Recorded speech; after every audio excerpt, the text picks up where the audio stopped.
The second book, entitled Euterpe. On the death of Cyrus, Cambyses, his son, by Cassandani, daughter of Pharnaspes, took the kingdom. Cassandani had died in the lifetime of Cyrus, who had made a great mourning for her at her death, and had commanded all the subjects of his empire to observe the like. Cambyses, the son of this lady and of Cyrus, regarding the Ionian and Aeolian Greeks as vassals of his father, took them with him in his expedition against Egypt, among the other nations which owned his sway. Now the Egyptians, before the reign of their king Psammetichus, believed themselves to be the most ancient of mankind. Since Psammetichus, however, made an attempt to discover who were actually the primitive race, they've been of opinion that while they surpass all other nations, the Phrygians surpass them in antiquity. This king, finding it impossible to make out by dint of inquiry what men were the most ancient, contrived the following method of discovery. He took 2 children of the common sort, and gave them over to a herdsman to bring up at his folds, strictly charging him to let no one utter a word in their presence, but to keep them in a sequestered cottage, and from time to time introduce goats to their apartment, see that they got their fill of milk, and in all other respects look after them. His object herein was to know, after the indistinct babblings of infancy were over, what word they would first articulate. It happened as he had anticipated. The herdsman obeyed his orders for 2 years, and at the end of that time, on his one day opening the door of their room and going in, the children both ran up to him with outstretched arms, and distinctly said, "Bekos." When this first happened, the herdsman took no notice, but afterwards, when he observed on coming often to see after them that the word was constantly in their mouths, he informed his lord, and by his command brought the children into his presence. Psammetichus then himself heard them say the word, upon which he proceeded to make inquiry what people there was who called anything Bekos, and hereupon he learnt that Bekos was the Phrygian name for bread. In consideration of this circumstance, the Egyptians yielded their claims, and admitted the greater antiquity of the Phrygians. That these were the real facts I learnt at Memphis from the priests of Hephaestus. The Greeks, among other foolish tales, relate that Psammetichus had the children brought up by women whose tongues he had previously cut out, but the priests said their bringing up was such as I have stated above. I got much other information also from conversation with these priests while I was at Memphis, and I even went to Heliopolis and to Thebes, expressly to try whether the priests of those places would agree in their accounts with the priests at Memphis. The Heliopolitans have the reputation of being the best skilled in history of all the Egyptians. What they told me concerning their religion, it's not my intention to repeat, except the names of their deities, which I believe all men know equally. If I relate anything else concerning these matters, it'll only be when compelled to do so by the course of my narrative. Now, with regard to mere human matters, the accounts which they gave, and in which all agreed, were the following. The Egyptians, they said, were the first to discover the solar year, and to portion out its course into 12 parts. They obtained this knowledge from the stars. To my mind, they contrived their year much more cleverly than the Greeks, for these last, every other year, intercalate a whole month, but the Egyptians, dividing the year into 12 months of 30 days each, add every year a space of 5 days besides, whereby the circuit of the seasons is made to return with uniformity. The Egyptians, they went on to affirm, first brought into use the names of the 12 gods, which the Greeks adopted from them, and first erected altars, images, and temples to the gods, and also first engraved upon stone the figures of animals. In most of these cases they proved to me that what they said was true, and they told me that the first man who ruled over Egypt was Mane, and that in his time all Egypt, except the Thebaic canton, was a marsh, none of the land below Lake Moeris then showing itself above the surface of the water. This is a distance of 7 days' sail from the sea up the river. What they said of their country seemed to me very reasonable, for anyone who sees Egypt without having heard a word about it before must perceive, if he has only common powers of observation, that the Egypt to which the Greeks go in their ships is an acquired country, the gift of the river. The same is true of the land above the lake, to the distance of 3 days' voyage, concerning which the Egyptians say nothing, but which is exactly the same kind of country. The following is the general character of the region. In the first place, on approaching it by sea, when you're still a day's sail from the land, if you let down a sounding line, you'll bring up mud, and find yourself in 11 fathoms of water, which shows that the soil washed down by the stream extends to that distance. The length of the country along shore, according to the bounds which we assign to Egypt, namely from the Plinthinetic Gulf to Lake Sebonis, which extends along the base of Mount Cassius, is 60 skeins. The nations whose territories are scanty measure them by the fathom, those whose bounds are less confined by the furlong, those who have an ample territory by the parasang, but if men have a country which is very vast, they measure it by the skein. Now the length of the parasang is 30 furlongs, but the skein, which is an Egyptian measure, is 60 furlongs. Thus the coastline of Egypt would extend a length of 3,600 furlongs. From the coast inland, as far as Heliopolis, the breadth of Egypt is considerable. The country is flat, without springs, and full of swamps. The length of the route from the sea up to Heliopolis is almost exactly the same as that of the road which runs from the altar of the 12 gods at Athens to the temple of Olympian Jove at Pisa. If a person made a calculation, he'd find but a very little difference between the two routes, not more than about 15 furlongs, for the road from Athens to Pisa falls short of 1,500 furlongs by exactly 15, whereas the distance of Heliopolis from the sea is just the round number. As one proceeds beyond Heliopolis up the country, Egypt becomes narrow. The Arabian range of hills, which has a direction from north to south, shutting it in upon the one side, and the Libyan range upon the other. The former ridge runs on without a break, and stretches away to the sea called the Erythraean. It contains the quarries from which the stone was cut for the pyramids of Memphis, and this is the point where it ceases its first direction and bends away in the manner above indicated. In its greatest length from east to west, it is, as I've been informed, a distance of 2 months' journey. Towards the extreme east, its skirts produce frankincense. Such are the chief features of this range. On the Libyan side, the other ridge, whereon the pyramids stand, is rocky and covered with sand. Its direction is the same as that of the Arabian ridge in the first part of its course. Above Heliopolis, then, there's no great breadth of territory for such a country as Egypt, but during 4 days' sail, Egypt is narrow. The valley between the two ranges is a level plain, and seemed to me to be, at the narrowest point, not more than 200 furlongs across from the Arabian to the Libyan hills. Above this point, Egypt again widens. From Heliopolis to Thebes is 9 days' sail up the river. The distance is 81 skeins, or 4,860 furlongs. If we now put together the several measurements of the country, we shall find that the distance along shore is, as I stated above, 3,600 furlongs, and the distance from the sea inland to Thebes, 6,120 furlongs.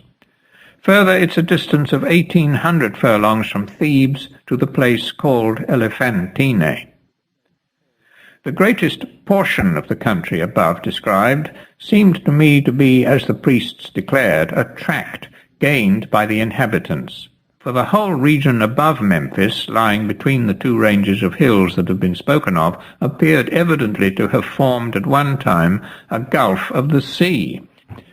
It resembles, to compare small things with great, the parts about Ilium and Teuthrania, Ephesus, and the plain of the Maeander. In all these regions the land has been formed by rivers, whereof the greatest is not to compare for size with any one of the 5 mouths of the Nile. I could mention other rivers also far inferior to the Nile in magnitude that have effected very great changes. Among these, not the least, is the Achelous, which, after passing through Acarnania, empties itself into the sea opposite the islands called Echinades, and has already joined one half of them to the continent. In Arabia, not far from Egypt, there's a long and narrow gulf running inland from the sea called the Erythraean, of which I will here set down the dimensions. Starting from its innermost recess and using a rowboat, you take 40 days to reach the open main, while you may cross the gulf at its widest part in the space of half a day. In this sea there's an ebb and flow of the tide every day. My opinion is that Egypt was formerly very much such a gulf as this. One gulf penetrated from the sea that washes Egypt on the north and extended itself towards Ethiopia. Another entered from the southern ocean and stretched towards Syria. The two gulfs ran into the land so as almost to meet each other, and left between them only a very narrow tract of country. Now, if the Nile should choose to divert his waters from their present bed into this Arabian Gulf, what is there to hinder it from being filled up by the stream within at the utmost 20,000 years? For my part, I think it would be filled in half the time. How then should not a gulf even of much greater size have been filled up in the ages that passed before I was born, by a river that is at once so large and so given to working changes? Thus I give credit to those from whom I received this account of Egypt, and am myself, moreover, strongly of the same opinion, since I remarked that the country projects into the sea further than the neighbouring shores, and I observed that there were shells upon the hills, and that salt exuded from the soil to such an extent as even to injure the pyramids. And I noticed also that there is but a single hill in all Egypt where sand is found, namely the hill above Memphis. And further, I found the country to bear no resemblance either to its borderland, Arabia, or to Libya, nay, nor even to Syria, which forms the seaboard of Arabia. But whereas the soil of Libya is, we know, sandy and of a reddish hue, and that of Arabia and Syria inclines to stone and clay, Egypt has a soil that's black and crumbly, as being alluvial and formed of the deposits brought down by the river from Ethiopia. One fact which I learnt of the priests is to me a strong evidence of the origin of the country. They said that when Moses was king, the Nile overflowed all Egypt below Memphis, as soon as it rose so little as 8 cubits. Now Moses had not been dead 900 years at the time when I heard this of the priests, yet at the present day, unless the river rise 16 or at the very least 15 cubits, it doesn't overflow the lands. It seems to me, therefore, that if the land goes on rising and growing at this rate, the Egyptians who dwell below Lake Moeris, in the delta as it's called, and elsewhere, will one day, by the stoppage of the inundations, suffer permanently the fate which they told me they expected would some time or other befall the Greeks. On hearing that the whole land of Greece is watered by rain from heaven, and not like their own inundated by rivers, they observed, some day the Greeks will be disappointed of their grand hope, and then they will be wretchedly hungry. Which was as much as to say, if God shall some day see fit not to grant the Greeks rain, but shall afflict them with a long drought, the Greeks will be swept away by a famine, since they have nothing to rely on but rain from Jove, and have no other resource for water. And certes, in thus speaking of the Greeks, the Egyptians say nothing but what is true. But now let me tell the Egyptians how the case stands with themselves.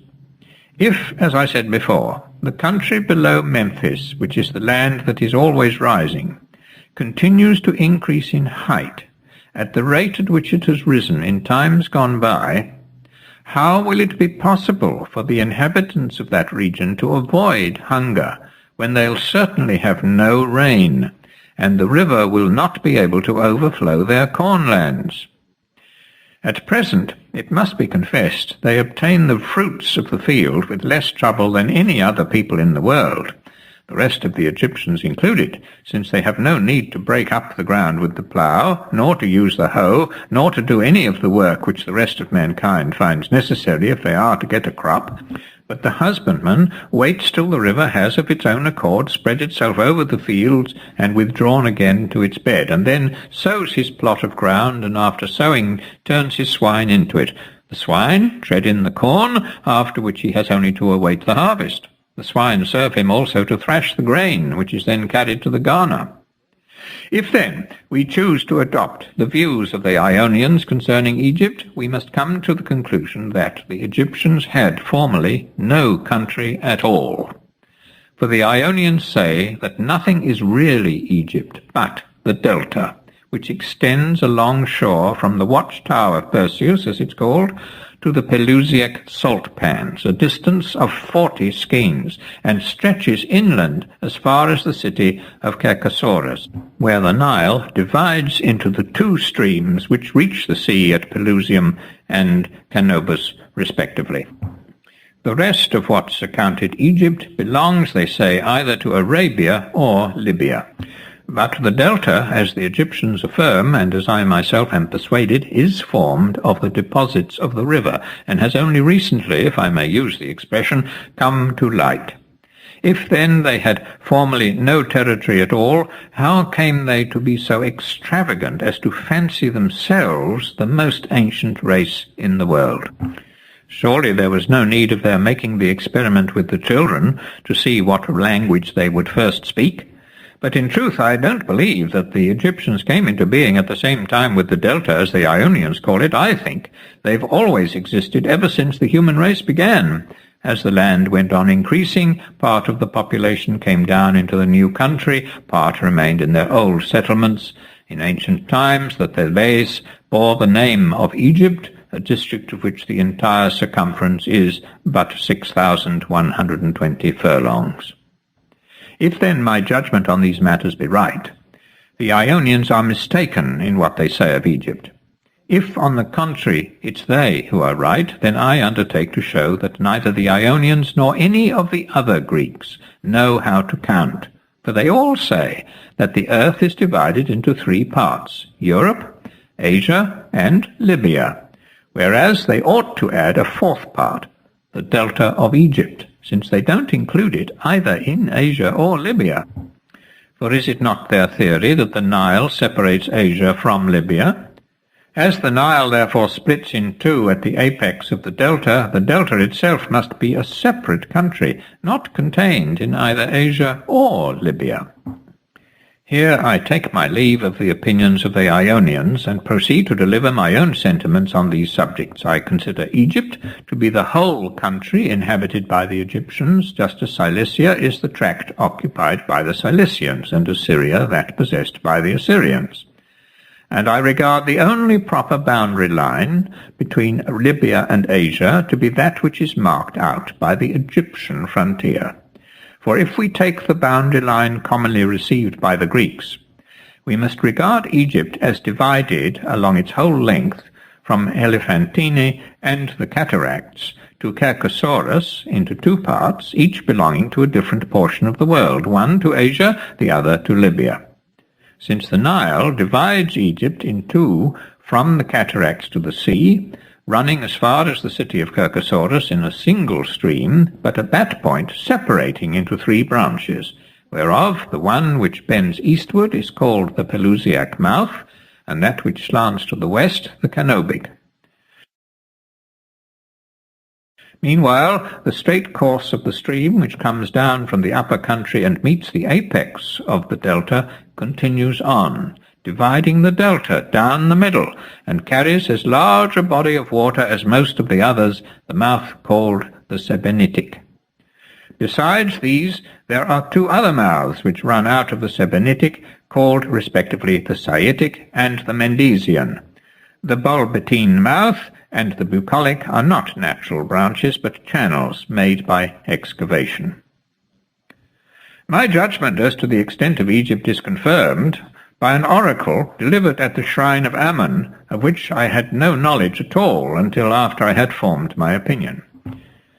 It happened that the people of the cities Maria and Apis, who live in the part of Egypt that borders on Libya, took a dislike to the religious usages of the country concerning sacrificial animals, and wished no longer to be restricted from eating the flesh of cows. So, as they believed themselves to be Libyans and not Egyptians, they sent to the shrine to say that, having nothing in common with the Egyptians, neither inhabiting the delta nor using the Egyptian tongue, they claimed to be allowed to eat whatever they pleased. Their request, however, was refused by the god, who declared in reply that Egypt was the entire tract of country which the Nile overspreads and irrigates, and the Egyptians were the people who lived below Elephantine and drank the waters of that river. So said the oracle. Now the Nile, when it overflows, floods not only the delta, but also the tracts of country on both sides the stream which are thought to belong to Libya and Arabia, in some places reaching to the extent of 2 days' journey from its banks, and in some even exceeding that distance, but in others falling short of it. Concerning the nature of the river, I wasn't able to gain any information either from the priests or from others. I was particularly anxious to learn from them why the Nile, at the commencement of the summer solstice, begins to rise and continues to increase for 100 days, and why, as soon as that number is passed, it forthwith retires and contracts its stream, continuing low during the whole of the winter until the summer solstice comes round again. On none of these points could I obtain any explanation from the inhabitants, though I made every inquiry, wishing to know what was commonly reported. They could neither tell me what special virtue the Nile has, which makes it so opposite in its nature to all other streams, nor why, unlike every other river, it gives forth no breezes from its surface. Some of the Greeks, however, wishing to get a reputation for cleverness, have offered explanations of the phenomena of the river, for which they've accounted in 3 different ways. 2 of these I don't think it worthwhile to speak of, further than simply to mention what they are. One pretends that the Etesian winds cause the rise of the river by preventing the Nile water from running off into the sea. But in the first place, it has often happened when the Etesian winds do not blow, that the Nile has risen according to its usual wont. And further, if the Etesian winds produced the effect, the other rivers which flow in a direction opposite to those winds ought to present the same phenomena as the Nile, and the more so as they're all smaller streams and have a weaker current. But these rivers, of which there are many both in Syria and Libya, are entirely unlike the Nile in this respect. The second opinion is even more unscientific than the one just mentioned, and also, if I may say so, more marvellous. It is that the Nile acts so strangely because it flows from the ocean, and that the ocean flows all round the earth. The third explanation, which is very much more plausible than either of the others, is positively the furthest from the truth. For there's really nothing in what it says any more than in the other theories. It is that the inundation of the Nile is caused by the melting of snows. Now, as the Nile flows out of Libya through Ethiopia into Egypt, how is it possible that it can be formed of melted snow, running as it does from the hottest regions of the world into cooler countries? Many are the proofs whereby anyone capable of reasoning on the subject may be convinced that it is most unlikely this should be the case. The first and strongest argument is furnished by the winds, which always blow hot from these regions. The second is that rain and frost are unknown there. Now, whenever snow falls, it must of necessity rain within 5 days, so that if there were snow, there must be rain also in those parts.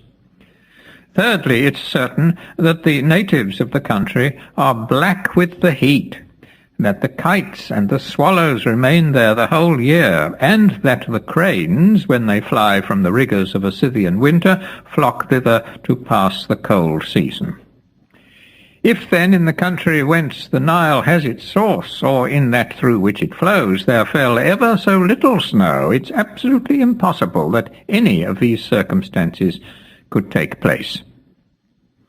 As for the writer who attributes the phenomenon to the ocean, his account is involved in such obscurity that it's impossible to disprove it by argument. For my part, I know of no river called Ocean, and I think that Homer, or one of the earlier poets, invented the name and introduced it into his poetry. Perhaps, after censoring all the opinions that have been put forward on this obscure subject, one ought to propose some theory of one's own.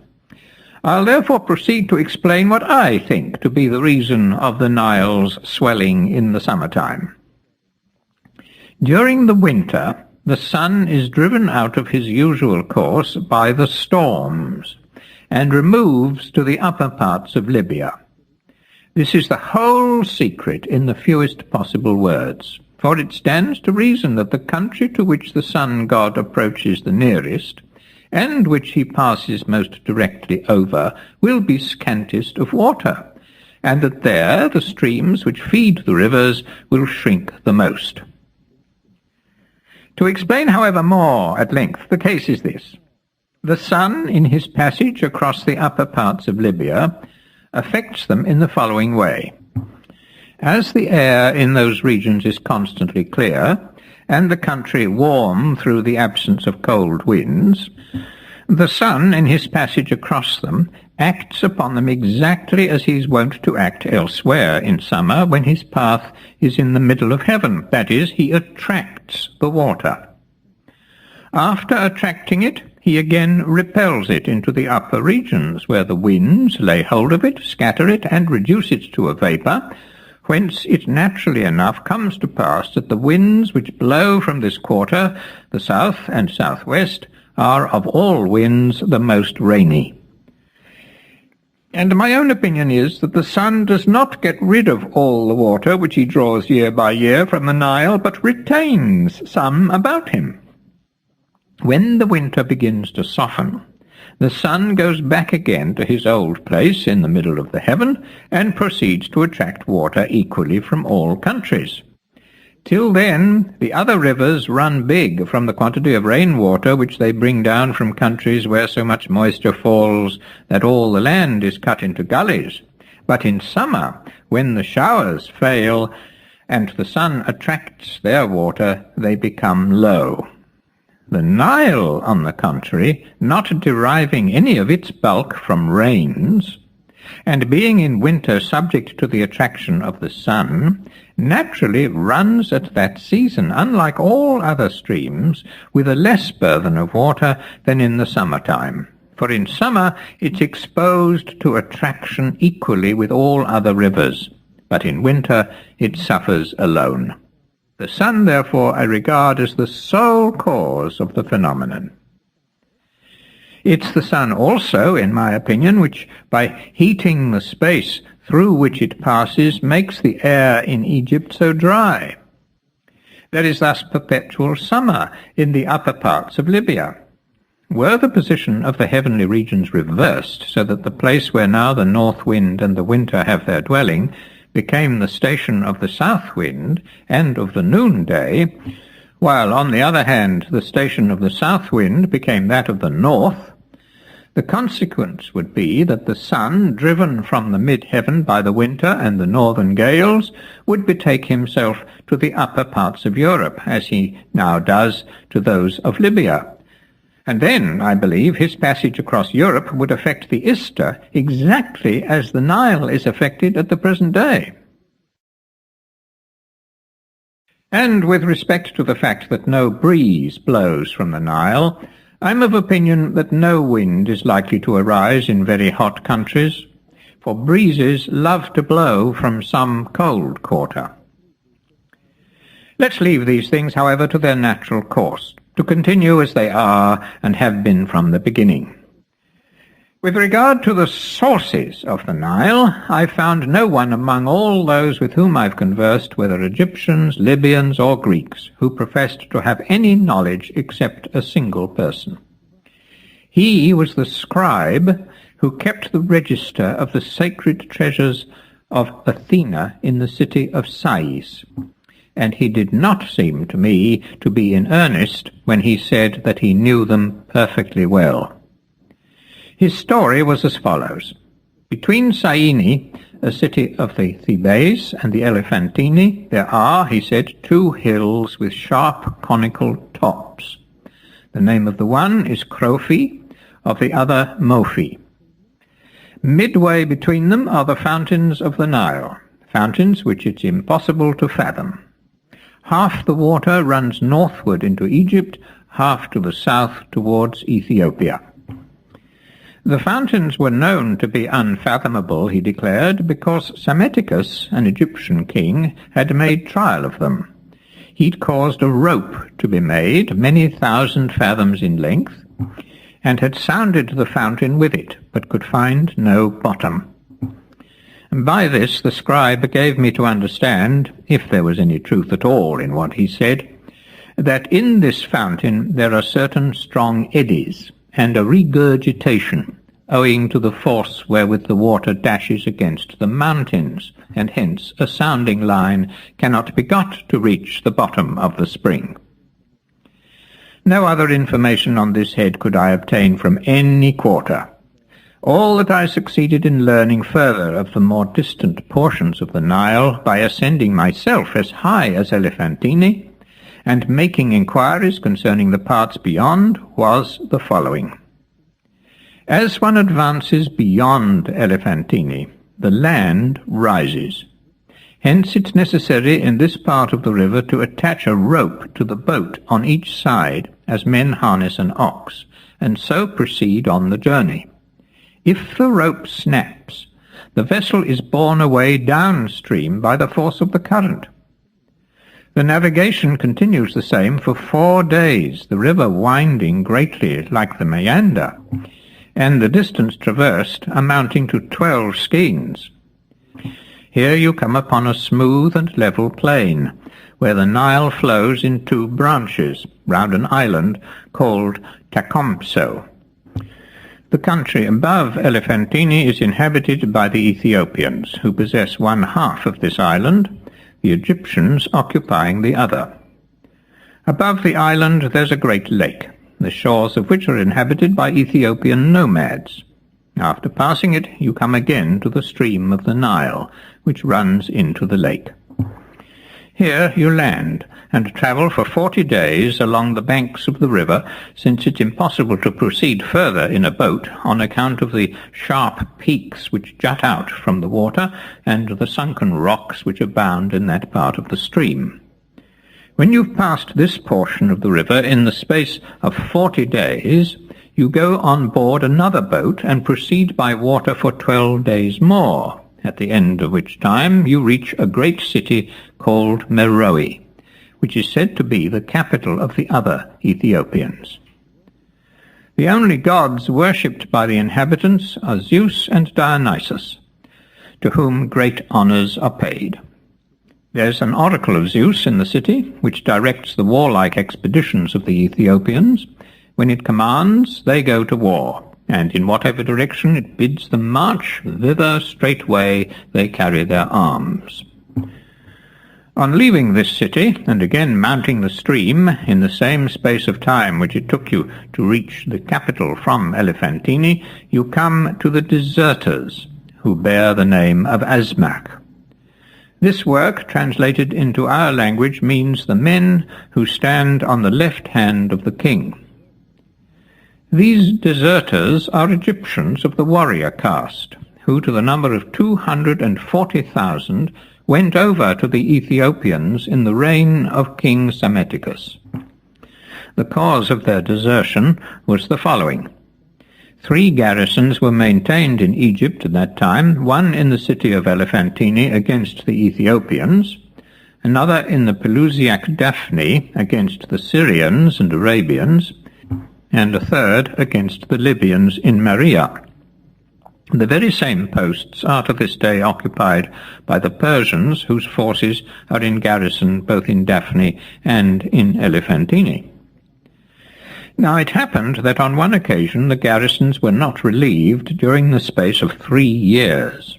The soldiers, therefore, at the end of that time consulted together, and having determined by common consent to revolt, marched away towards Ethiopia.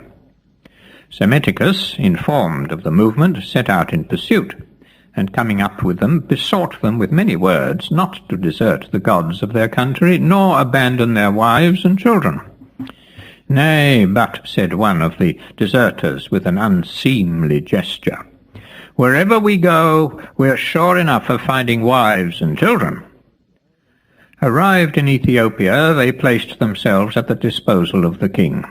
In return, he made them a present of a tract of land which belonged to certain Ethiopians with whom he was at feud, bidding them expel the inhabitants and take possession of their territory. From the time that this settlement was formed, their acquaintance with Egyptian manners has tended to civilize the Ethiopians. Thus, the course of the Nile is known not only throughout Egypt, but to the extent of 4 months' journey, either by land or water, above the Egyptian boundary. For on calculation it will be found that it takes that length of time to travel from Elephantine to the country of the deserters.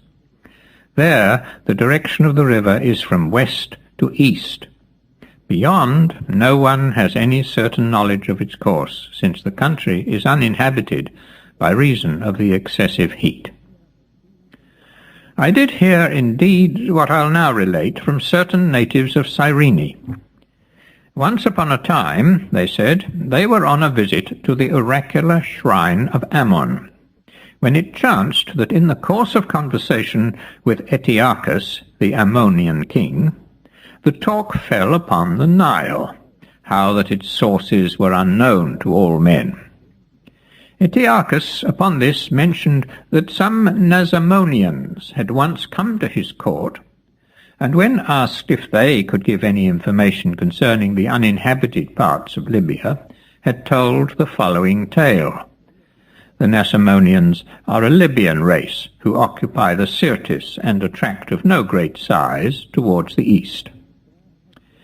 They said there had grown up among them some wild young men, the sons of certain chiefs, who when they came to man's estate indulged in all manner of extravagances, and among other things drew lots for 5 of their number to go and explore the desert parts of Libya, and try if they couldn't penetrate further than any had done previously.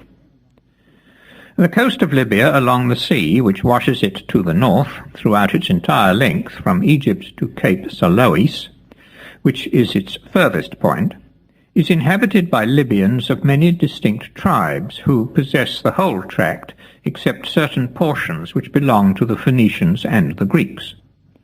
Above the coastline and the country inhabited by the maritime tribes, Libya is full of wild beasts, while beyond the wild beast region there's a tract which is wholly sand, very scant of water, and utterly and entirely a desert. The young men, therefore, dispatched on this errand by their comrades with a plentiful supply of water and provisions, travelled at first through the inhabited region, passing which they came to the wild beast tract, whence they finally entered upon the desert, which they proceeded to cross in a direction from east to west. After journeying for many days over a wide extent of sand, they came at last to a plain, where they observed trees growing. Approaching them, and seeing fruit on them, they proceeded to gather it. While they were thus engaged, there came upon them some dwarfish men, under the middle height, who seized them and carried them off. The Nasamonians couldn't understand a word of their language, nor had they any acquaintance with the language of the Nasamonians. They were led across extensive marshes, and finally came to a town where all the men were of the height of their conductors and black-complexioned. A great river flowed by the town, running from west to east, and containing crocodiles. Here let me dismiss Etearchus the Ammonian and his story, only adding that according to the Cyrenians, he declared that the Nasamonians got safe back to their country, and that the men whose city they had reached were a nation of sorcerers. With respect to the river which ran by their town, Etearchus conjectured it to be the Nile, and reason favours that view, for the Nile certainly flows out of Libya, dividing it down the middle, and as I conceive, judging the unknown from the known, rises at the same distance from its mouth as the Ister. This latter river has its source in the country of the Celts, near the city of Pyrene, and runs through the middle of Europe, dividing it into two portions. The Celts live beyond the Pillars of Hercules, and border on the Cynesians, who dwell at the extreme west of Europe. Thus the Ister flows through the whole of Europe before it finally empties itself into the Euxine at Istria, one of the colonies of the Milesians. Now, as this river flows through regions that are inhabited, its course is perfectly well known, but of the sources of the Nile no one can give any account, since Libya, the country through which it passes, is desert and without inhabitants. As far as it was possible to get information by inquiry, I have given a description of the stream. It enters Egypt from the parts beyond. Egypt lies almost exactly opposite the mountainous portion of Cilicia, whence a lightly equipped traveller may reach Sinope on the Euxine in 5 days by the direct route. Sinope lies opposite the place where the Ister falls into the sea. My opinion, therefore, is that the Nile, as it traverses the whole of Libya, is of equal length with the Ister. And here I take my leave of this subject. Concerning Egypt itself, I shall extend my remarks to a great length, because there is no country that possesses so many wonders, nor any that has such a number of works which defy description. Not only is the climate different from that of the rest of the world, and the rivers unlike any other rivers, but the people also, in most of their manners and customs, exactly reverse the common practice of mankind. The women attend to the markets and trade, while the men sit at home at the loom. And here, while the rest of the world works the woof up the wharf, the Egyptians work it down. The women likewise carry burthens upon their shoulders, while the men carry them upon their heads. The women urinate standing up, the men sitting down. They eat their food out of doors and in the streets, but retire for private purposes to their houses, giving as a reason that what is unseemly but necessary ought to be done in secret, but what has nothing unseemly about it should be done openly. A woman cannot serve the priestly office, either for god or goddess, but men are priests to both. Sons need not support their parents unless they choose, but daughters must, whether they choose or no. In other countries the priests have long hair. In Egypt their heads are shaven. Elsewhere it's customary in mourning for near relations to cut their hair close. The Egyptians, who wear no hair at any other time, when they lose a relative, let their beards and the hair of their heads grow long. All other men pass their lives separate from animals. The Egyptians have animals always living with them. Others make barley and wheat their food. It's a disgrace to do so in Egypt, where the grain they live on is spelt, which some call zia. Dough they knead with their feet, but they mix mud and even take up dung with their hands. They are the only people in the world, they at least, and such as have learnt the practice from them, who use circumcision. Their men wear 2 garments apiece, their women but one. They put on the rings and fasten the ropes to sails inside. Others put them outside. When they write or calculate, instead of going like the Greeks from left to right, they move their hand from right to left. And they insist, notwithstanding, that it's they who go to the right, and the Greeks who go to the left. They have two quite different kinds of writing, one of which is called sacred, the other common. They're religious to excess, far beyond any other race of men, and use the following ceremonies. They drink out of brazen cups, which they scour every day. There's no exception to this practice. They wear linen garments, which they're specially careful to have always fresh washed. They practice circumcision for the sake of cleanliness, considering it better to be cleanly than comely. The priests shave their whole body every other day, that no lice or other impure thing may adhere to them when they're engaged in the service of the gods. Their dress is entirely of linen, and their shoes of the papyrus plant. It isn't lawful for them to wear either dress or shoes of any other material. They bathe twice every day in cold water, and twice each night, besides which they observe, so to speak, thousands of ceremonies. They enjoy, however, not a few advantages. They consume none of their own property, but are at no expense for anything. But every day bread is baked for them of the sacred corn, and a plentiful supply of beef and of goose's flesh is assigned to each, and also a portion of wine made from the grape. Fish they're not allowed to eat, and beans, which none of the Egyptians ever sow or eat, if they come up of their own accord, either raw or boiled, the priests will not even endure to look on, since they consider it an unclean kind of pulse. Instead of a single priest, each god has the attendance of a college, at the head of which is a chief priest. When one of these dies, his son is appointed in his room. Male kine are reckoned to belong to Epaphus, and are therefore tested in the following manner.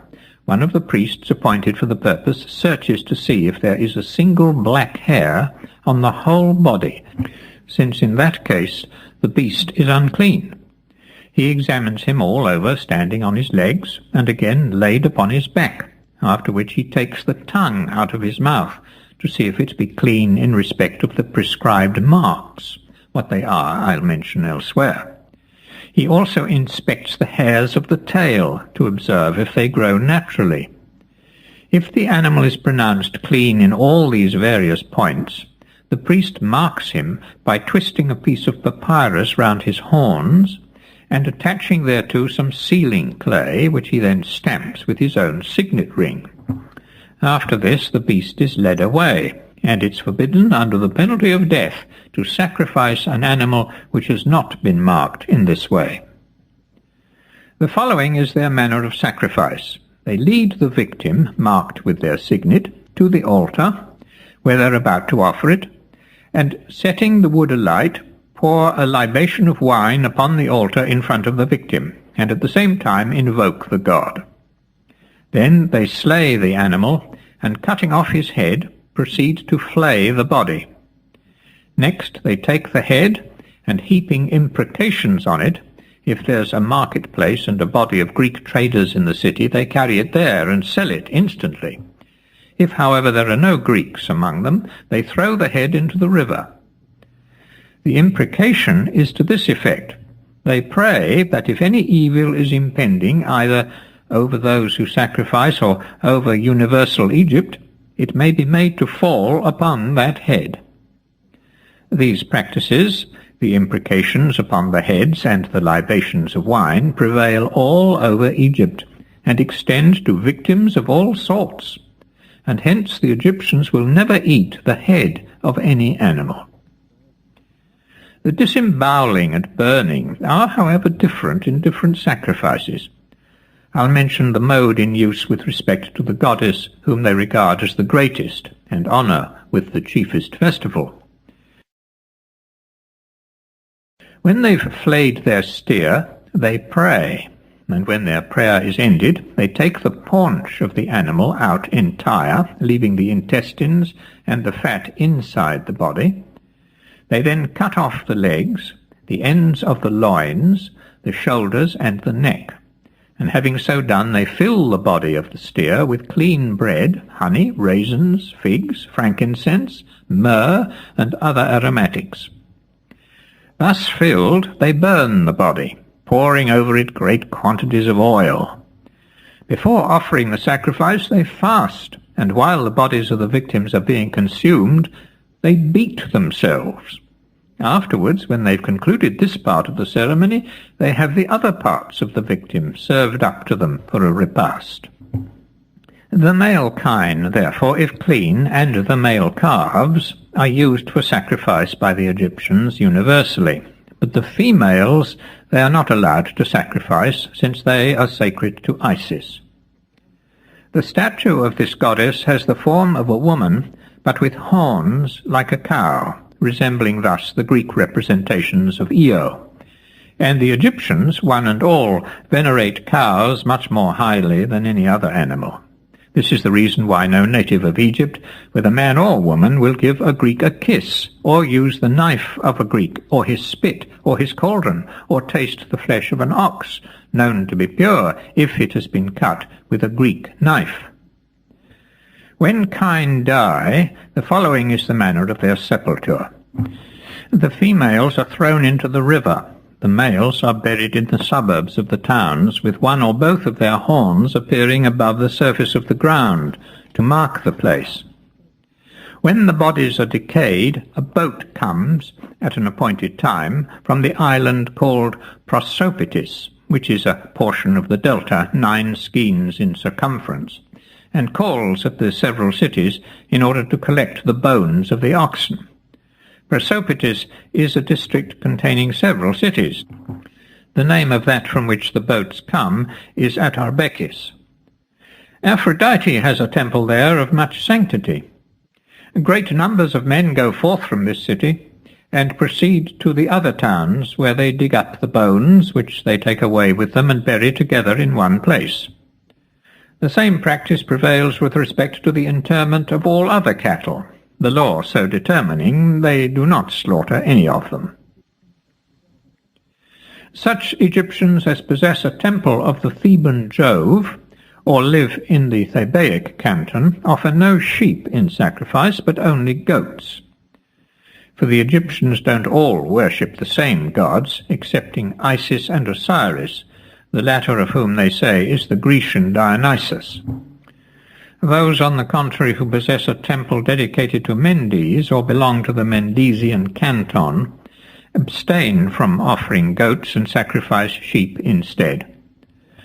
The Thebans, and such as imitate them in their practice, give the following account of the origin of the custom. Heracles, they say, wished of all things to see Jove, but Jove didn't choose to be seen of him. At length, when Heracles persisted, Jove hit on a device to flay a ram, and cutting off his head, hold the head before him and cover himself with the fleece.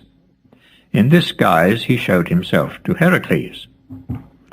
Therefore the Egyptians give their statues of Zeus the face of a ram, and from them the practice has passed to the Ammonians, who are a joint colony of Egyptians and Ethiopians, speaking a language between the two. Hence also, in my opinion, the latter people took their name of Ammonians, since the Egyptian name for Zeus is Amun. Such then is the reason why the Thebans do not sacrifice rams, but consider them sacred animals. Upon one day in the year, however, at the festival of Zeus, they slay a single ram, and stripping off the fleece, cover with it the statue of that god, as he once covered himself, and then bring up to the statue of Jove an image of Heracles. When this has been done, the whole assembly beat their breasts in mourning for the ram, and afterwards bury him in a holy sepulchre. The account which I received of this Heracles makes him one of the 12 gods. Of the other Heracles, with whom the Greeks are familiar, I could hear nothing in any part of Egypt.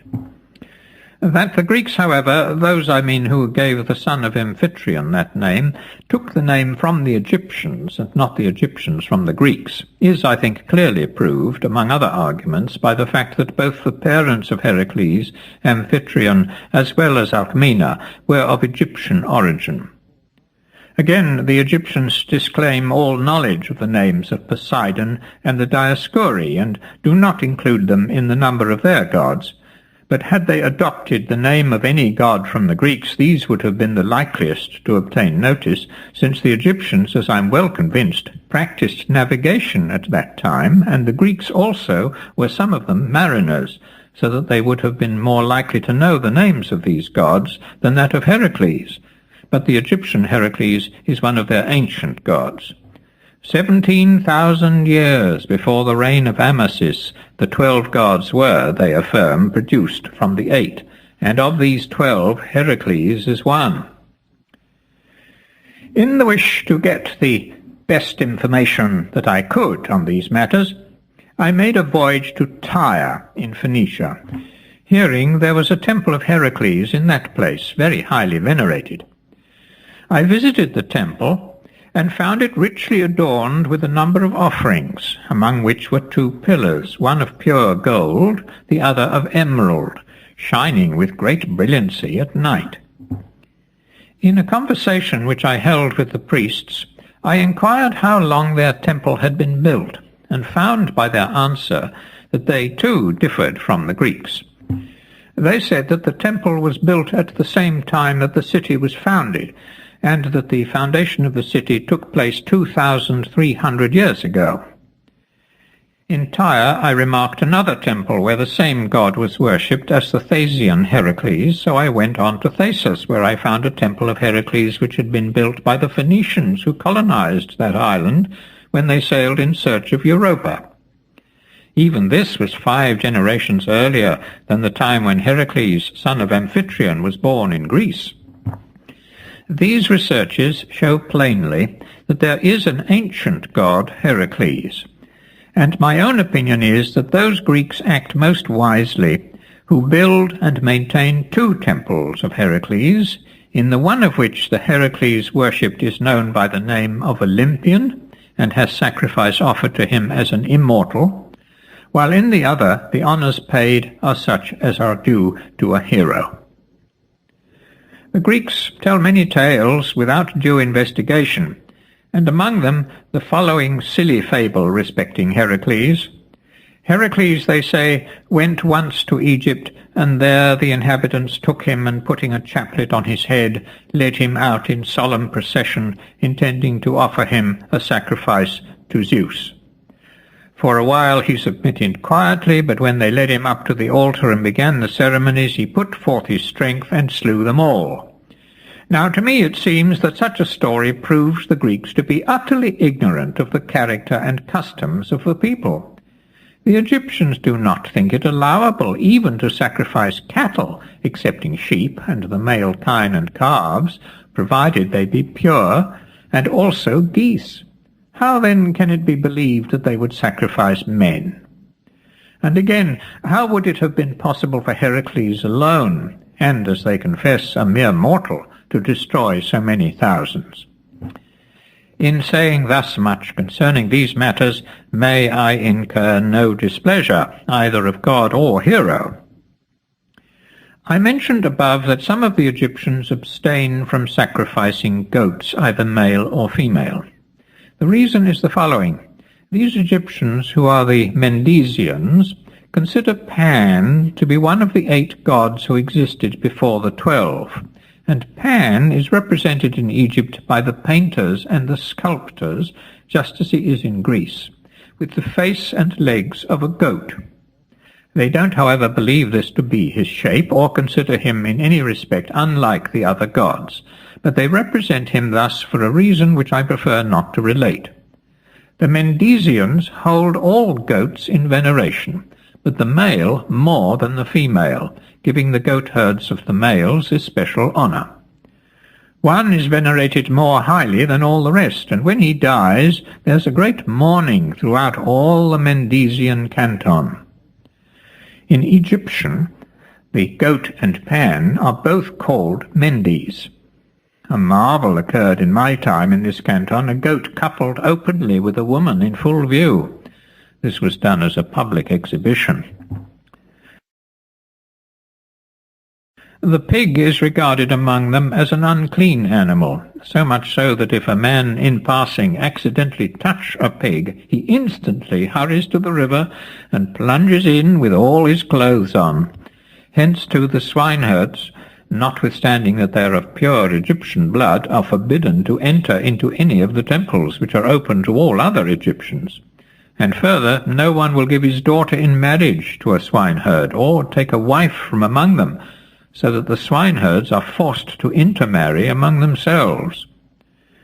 They don't offer swine in sacrifice to any of their gods except Dionysus and the moon, whom they honor in this way at the same time, sacrificing pigs to both of them at the same full moon, and afterwards eating of the flesh. There's a reason alleged by them for their detestation of swine at all other seasons, and of their use of them at this festival, with which I am well acquainted, but which I don't think it proper to mention. The following is the mode in which they sacrifice the swine to the moon. As soon as the victim is slain, the tip of the tail, the spleen, and the caul are put together, and having been covered with all the fat that has been found in the animal's belly, are straightway burnt. The remainder of the flesh is eaten on the same day that the sacrifice is offered, which is the day of the full moon. At any other time they would not so much as taste it. The poorer sort, who can't afford live pigs, form pigs of dough, which they bake and offer in sacrifice. To Dionysus, on the eve of his feast, every Egyptian sacrifices a hog before the door of his house, which is then given back to the swineherd by whom it was furnished, and by him carried away. In other respects, the festival is celebrated almost exactly as Dionysiac festivals are in Greece, excepting that the Egyptians have no choral dances. They also use, instead of phalli, another invention consisting of images a cubit high, pulled by strings, which the women carry round to the villages. The genitals nod up and down, and are almost as large as the rest of the body. A piper goes in front, and the women follow, singing hymns in honor of Dionysus.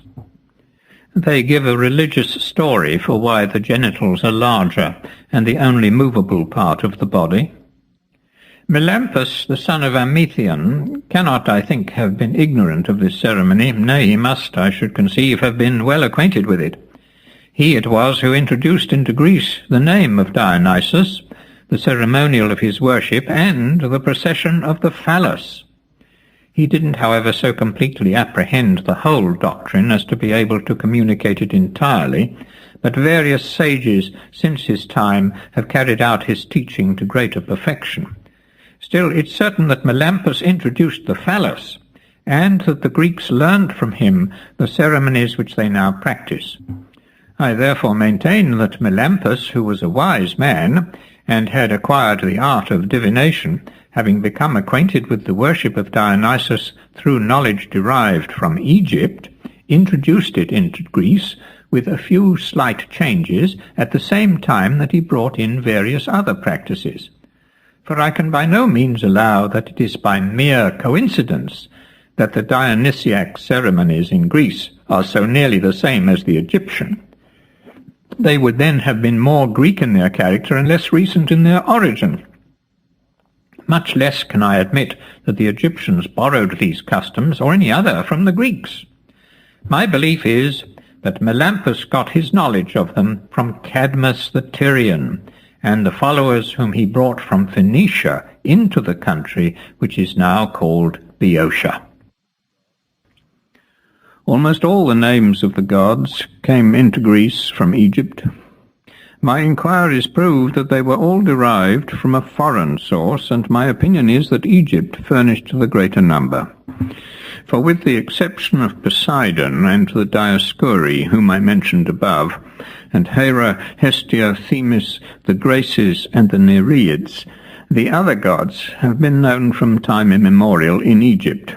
This I assert on the authority of the Egyptians themselves. The gods with whose names they profess themselves unacquainted, the Greeks received, I believe, from the Pelasgi, except Poseidon. Of him they got their knowledge from the Libyans, by whom he has been always honoured, and who were anciently the only people that had a god of the name.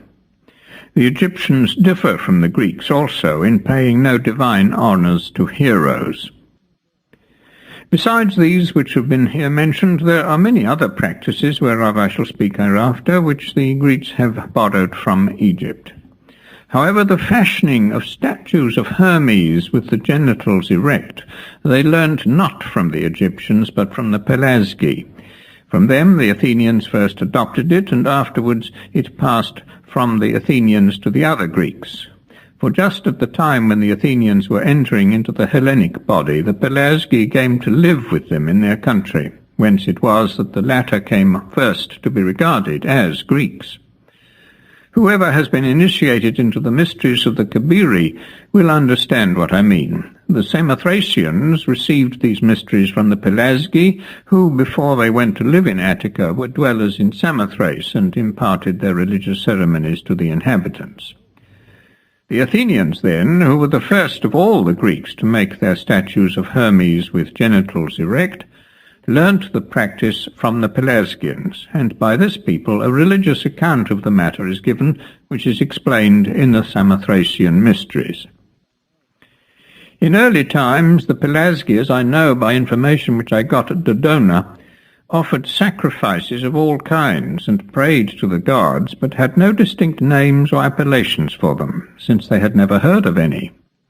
They called them gods, theoi, disposers, because they had disposed and arranged all things in such a beautiful order.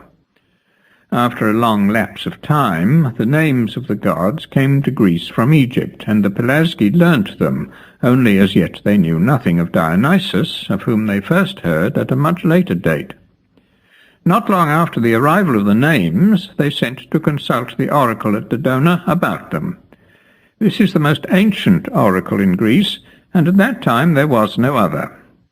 To their question whether they should adopt the names that had been imported from the foreigners, the oracle replied by recommending their use.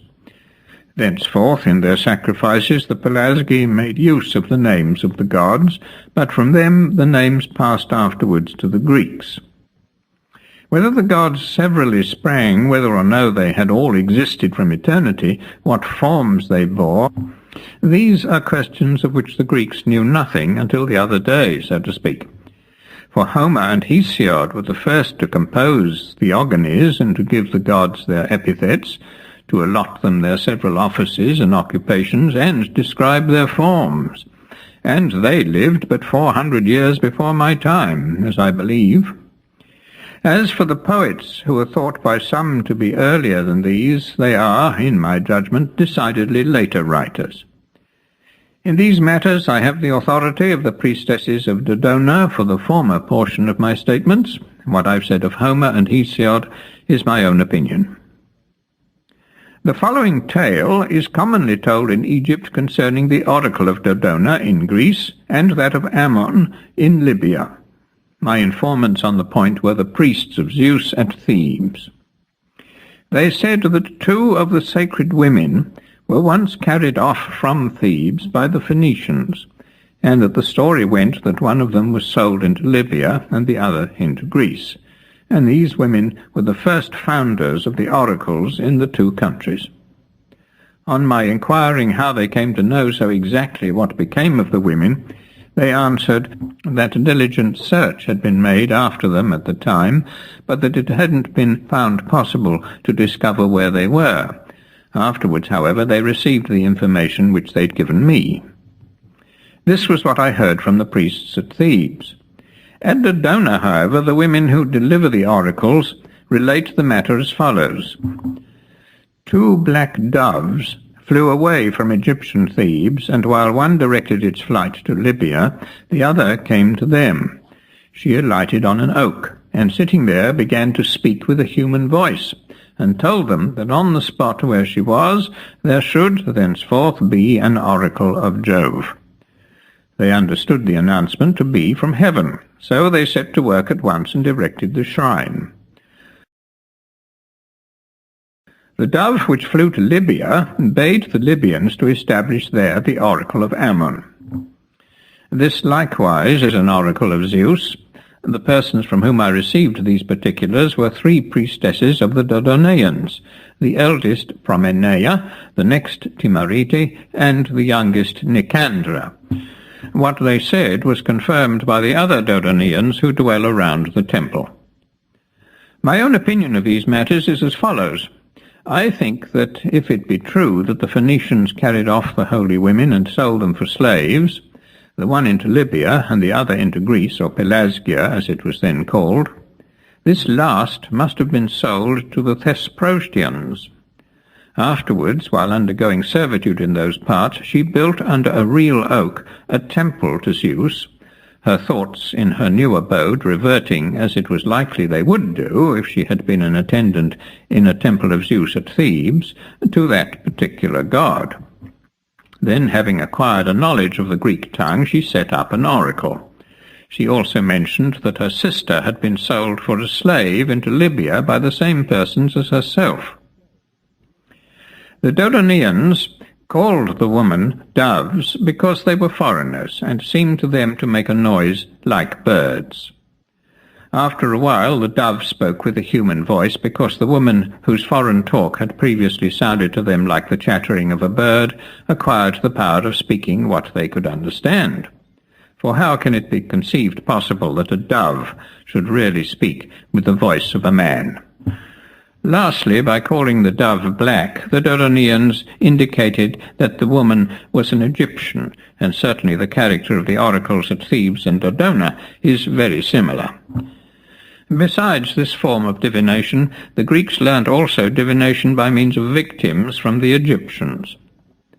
The Egyptians were also the first to introduce solemn assemblies, processions, and litanies to the gods, of all which the Greeks were taught the use by them.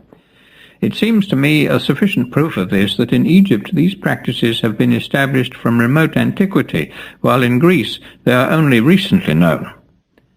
The Egyptians do not hold a single solemn assembly, but several in the course of the year. Of these, the chief, which is better attended than any other, is held at the city of Bubastis, in honour of Artemis. The next in importance is that which takes place at Busiris, a city situated in the very middle of the delta. It's in honour of Isis, who is called in the Greek tongue Demeter, Ceres. There's a third great festival in Sais to Athena, a fourth in Heliopolis to the sun, a fifth in Buto to Leto, and a sixth in Paprimis to Ares. The following are the proceedings on occasion of the assembly at Bubastis. Men and women come sailing all together, vast numbers in each boat, many of the women with castanets which they strike, while some of the men pipe during the whole time of the voyage. The remainder of the voyagers, male and female, sing the while and make a clapping with their hands. When they arrive opposite any of the towns upon the banks of the stream, they approach the shore, and while some of the women continue to play and sing, others call aloud to the females of the place and load them with abuse, while a certain number dance, and some, standing up, uncover themselves. After proceeding in this way all along the river course, they reach Bubastis, where they celebrate the feast with abundant sacrifices. More grape wine is consumed at this festival than in all the rest of the year besides. The number of those who attend, counting only the men and women and omitting the children, amounts, according to the native reports, to 700,000. The ceremonies at the feast of Isis in the city of Busiris have been already spoken of. It's there that the whole multitude, both of men and women, many thousands in number, beat themselves at the close of the sacrifice in honour of a god whose name a religious scruple forbids me to mention. The Carian dwellers in Egypt proceed on this occasion to still greater lengths, even cutting their faces with their knives, whereby they let it be seen that they are not Egyptians but foreigners. At Sais, when the assembly takes place for the sacrifices, there's one night on which the inhabitants all burn a multitude of lights in the open air round their houses. They use lamps in the shape of flat saucers filled with a mixture of oil and salt, on the top of which the wick floats. These burn the whole night, and give to the festival the name of the Feast of Lamps. The Egyptians who are absent from the festival observe the night of the sacrifice no less than the rest by a general lighting of lamps, so that the illumination is not confined to the city of Sais, but extends over the whole of Egypt. And there's a religious reason assigned for the special honor paid to this night, as well as for the illumination which accompanies it. At Heliopolis and Buto the assemblies are merely for the purpose of sacrifice, but at Paprimis, besides the sacrifices and other rites which are performed there as elsewhere, the following custom is observed. When the sun is getting low, a few only of the priests continue occupied about the image of the god, while the greater number, armed with wooden clubs, take their station at the portal of the temple. Opposite to them is drawn up a body of men in number above 1,000, armed like the others with clubs, consisting of persons engaged in the performance of their vows. The image of the god, which is kept in a small wooden shrine covered with plates of gold, is conveyed from the temple into a second sacred building the day before the festival begins. The few priests still in attendance upon the image place it, together with the shrine containing it, on a four-wheeled car, and begin to drag it along. The others, stationed at the gateway of the temple, oppose its admission. Then the votaries come forward to espouse the quarrel of the god, and set upon the opponents, who are sure to offer resistance. A sharp fight with clubs ensues, in which heads are commonly broken on both sides. Many, I'm convinced, die of the wounds that they receive, though the Egyptians insist that no one is ever killed. The natives give the subjoined account of this festival. They say that the mother of the god Ares once dwelt in the temple. Brought up at a distance from his parent, when he grew to man's estate he conceived a wish to visit her. Accordingly he came, but the attendants, who had never seen him before, refused him entrance, and succeeded in keeping him out. So he went to another city and collected a body of men with whose aid he handled the attendants very roughly, and forced his way in to his mother. Hence, they say, arose the custom of a fight with sticks in honor of Ares at this festival. The Egyptians first made it a point of religion to have no converse with women in the sacred places, and not to enter them without washing after such converse. Almost all other nations, except the Greeks and the Egyptians, do have converse in temples, and enter temples unwashed after lying with a woman, regarding man, as in this matter, under no other law than the brutes. Many animals, they say, and various kinds of birds may be seen to couple in the temples and the sacred precincts, which would certainly not happen if the gods were displeased at it. Such are the arguments by which they defend their practice, but I nevertheless can by no means approve of it. In these points the Egyptians are specially careful, and they are indeed in everything which concerns their sacred edifices. Egypt, though it borders upon Libya, is not a region abounding in wild animals. The animals that do exist in the country, whether domesticated or otherwise, are all regarded as sacred. If I were to explain why they are consecrated to the several gods, I should be led to speak of religious matters, which I particularly shrink from mentioning. The points whereon I have touched slightly hitherto have all been introduced from sheer necessity. Their custom with respect to animals is as follows. For every kind there are appointed certain guardians, some male, some female, whose business it is to look after them, and this honour is made to descend from father to son. The inhabitants of the various cities, when they've made a vow to any god, pay it to his animals in the way which I'll now explain.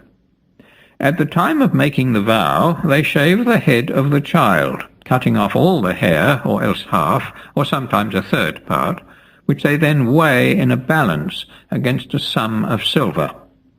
and whatever sum the hare weighs is presented to the guardian of the animals, who thereupon cuts up some fish and gives it to them for food, such being the stuff whereon they are fed. When a man has killed one of the sacred animals, if he did it with malice prepense, he's punished with death. If unwittingly, he has to pay such a fine as the priests choose to impose.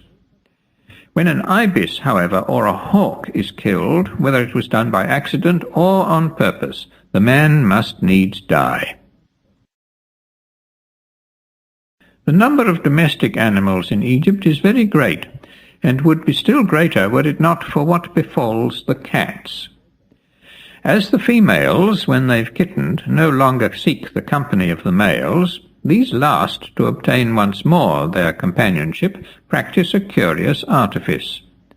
They seize the kittens, carry them off, and kill them, but do not eat them afterwards. Upon this, the females, being deprived of their young, and longing to supply their place, seek the males once more, since they are particularly fond of their offspring. On every occasion of a fire in Egypt, the strangest prodigy occurs with the cats. The inhabitants allow the fire to rage as it pleases, while they stand about at intervals and watch these animals, which, slipping by the men or else leaping over them, rush headlong into the flames. When this happens, the Egyptians are in deep affliction. If a cat dies in a private house by a natural death, all the inmates of the house shave their eyebrows. On the death of a dog, they shave the head and the whole of the body. The cats, on their decease, are taken to the city of Bubastis, where they are embalmed, after which they are buried in certain sacred repositories. The dogs are interred in the cities to which they belong, also in sacred burial places. The same practice obtains with respect to the ichneumons. The hawks and shrew mice, on the contrary, are conveyed to the city of Buto for burial, and the ibises to Hermopolis. The bears, which are scarce in Egypt, and the wolves, which aren't much bigger than foxes, they bury wherever they happen to find them lying. The following are the peculiarities of the crocodile. During the 4 winter months they eat nothing. They are 4-footed and live indifferently on land or in the water. The female lays and hatches her eggs ashore, passing the greater portion of the day on dry land, but at night retiring to the river, the water of which is warmer than the night air and the dew. Of all known animals, this is the one which, from the smallest size, grows to be the greatest. For the egg of the crocodile is but little bigger than that of the goose, and the young crocodile is in proportion to the egg. Yet when it's full grown, the animal measures frequently 17 cubits and even more. It has the eyes of a pig, teeth large and tusk-like, of a size proportioned to its frame. Unlike any other animal, it's without a tongue. It can't move its under jaw, and in this respect, too, it's singular, being the only animal in the world which moves the upper jaw, but not the under. It has strong claws and a scaly skin, impenetrable upon the back. In the water it's blind, but on land it's very keen of sight. As it lives chiefly in the river, it has the inside of its mouth constantly covered with leeches. Hence it happens that while all the other birds and beasts avoid it, with the trochilus it lives at peace, since it owes much to that bird. For the crocodile, when he leaves the water and comes out upon the land, is in the habit of lying with his mouth wide open, facing the western breeze. At such times the trochilus goes into his mouth and devours the leeches. This benefits the crocodile, who is pleased, and takes care not to hurt the trochilus. The crocodile is esteemed sacred by some of the Egyptians, by others he is treated as an enemy. Those who live near Thebes and those who dwell around Lake Moeris regard them with especial veneration. In each of these places they keep one crocodile in particular, who is taught to be tame and tractable. They adorn his ears with earrings of molten stone or gold, and put bracelets on his forepaws, giving him daily a set portion of bread with a certain number of victims, and after having thus treated him with the greatest possible attention while alive, they embalm him when he dies, and bury him in a sacred repository. The people of Elephantine, on the other hand, are so far from considering these animals as sacred that they even eat their flesh. In the Egyptian language, they're not called crocodiles, but Campsi. The name of crocodiles was given them by the Ionians, who remarked their resemblance to the lizards, which in Ionia live in the walls and are called crocodiles. The modes of catching the crocodile are many and various. I shall only describe the one which seems to me most worthy of attention. They bait a hook with a chine of pork and let the meat be carried out into the middle of the stream, while the hunter upon the bank holds a living pig, which he belabours. The crocodile hears its cries, and making for the sound, encounters the pork, which he instantly swallows down. The men on the shore haul when they've got him to land. The first thing the hunter does is to plaster his eyes with mud. This once accomplished, the animal is dispatched with ease, otherwise he gives great trouble. The hippopotamus in the canton of Paprimis is a sacred animal, but not in any other part of Egypt. It may be thus described. It's a quadruped, cloven-footed, with hoofs like an ox and a flat nose. It has the mane and tail of a horse, huge tusks which are very conspicuous, and a voice like a horse's neigh. In size it equals the biggest oxen, and its skin is so tough that when dried it's made into javelins. Otters also are found in the Nile and are considered sacred. Only two sorts of fish are venerated, that called the Lepidotus and the eel. These are regarded as sacred to the Nile, as likewise among birds is the valpanza or fox goose. They have also another sacred bird called the phoenix, which I myself have never seen except in pictures. Indeed, it's a great rarity even in Egypt, only coming there, according to the accounts of the people of Heliopolis, once in 500 years, when the old phoenix dies. Its size and appearance, if it's like the pictures, are as follows. The plumage is partly red, partly golden, while the general make and size are almost exactly that of the eagle. They tell a story of what this bird does, which doesn't seem to me to be credible, that he comes all the way from Arabia and brings the parent bird, all plastered over with myrrh, to the temple of the sun, and there buries the body. In order to bring him, they say, he first forms a ball of myrrh as big as he finds that he can carry. Then he hollows out the ball and puts his parent inside, after which he covers over the opening with fresh myrrh, and the ball is then of exactly the same weight as at first. So he brings it to Egypt, plastered over, as I've said, and deposits it in the temple of the sun. Such is the story they tell of the doings of this bird. In the neighbourhood of Thebes there are some sacred serpents, which are perfectly harmless. They're of small size and have two horns growing out of the top of the head. These snakes, when they die, are buried in the temple of Zeus, the god to whom they're sacred. I went once to a certain place in Arabia, almost exactly opposite the city of Buto, to make inquiries concerning the winged serpents. On my arrival I saw the backbones and ribs of serpents in such numbers that it's impossible to describe. Of the ribs there were a multitude of heaps, some great, some small, some middle-sized. The place where the bones lie is at the entrance of a narrow gorge between steep mountains, which there open upon a spacious plain communicating with the great plain of Egypt. The story goes that with the spring the winged snakes come flying from Arabia towards Egypt, but are met in this gorge by the birds called ibises, who forbid their entrance and destroy them all.